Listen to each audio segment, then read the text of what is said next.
Pandya store சீரியலில் அடுத்த வாரத்துக்கான எபிசோடில் கதிரும் ராஜியும் ஊருக்கு வந்துடுறாங்க. வந்த உடனே பார்த்தீங்கன்னா, அண்ணன் என்னாச்சுன்னு சாரின்னு உன் பக்கத்தில் இல்லைன்னு சொல்லிட்டு நீ எதையும் தப்பாக எடுத்துக்காதீங்கன்னு அப்படின்ற மாதிரி சொல்கிறாங்க. டேய், நான் என்ன சின்ன குழந்தையாடா தப்பாக எடுத்துக்கிறதுக்கும் தனியாக போயிட்டு வர்றதுக்கும்?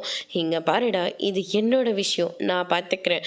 முதல்ல நீங்கள் எல்லாம் போயிட்டு அவங்கவுங்க வேலையை பாருங்கள். எல்லாருக்கும் வேலை அதிகமாக இருக்குது. இவ தான் போய் சொல்லி நாடகம் ஆடிட்டு இருக்கா.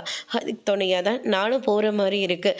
மற்றபடி அவள் போய் சொல்கிறதுக்காக நீங்கள் யாரும் துணையாக நிற்க தேவையில்லை, விட்டுடுங்கடா, இது நான் பார்த்துக்கிறேன் அப்படின்ற மாதிரி சரவணன் வந்து சொல்லிடுறாங்க.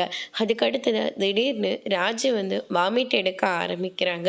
கோமதி முதல் கொண்டு எல்லாருமே ஷாக் ஆகுறாங்க.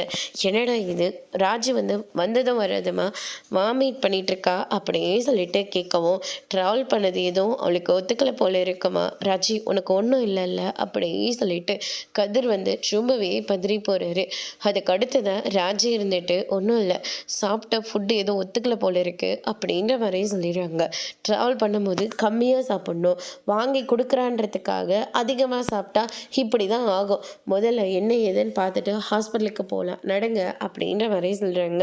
ஐயோ அத்தை, இதுக்கெல்லாம் ஹாஸ்பிட்டல் யாராச்சும் போவாங்களா? கொஞ்ச நேரம் ரெஸ்ட் எடுத்தால் எல்லாம் சரியாக போயிடும் அப்படின்ற மாதிரியே சொல்லிடுறாங்க.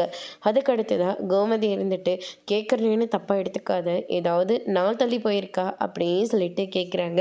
அதோட இன்னைக்கான பிரம முடிச்சிருக்காங்க.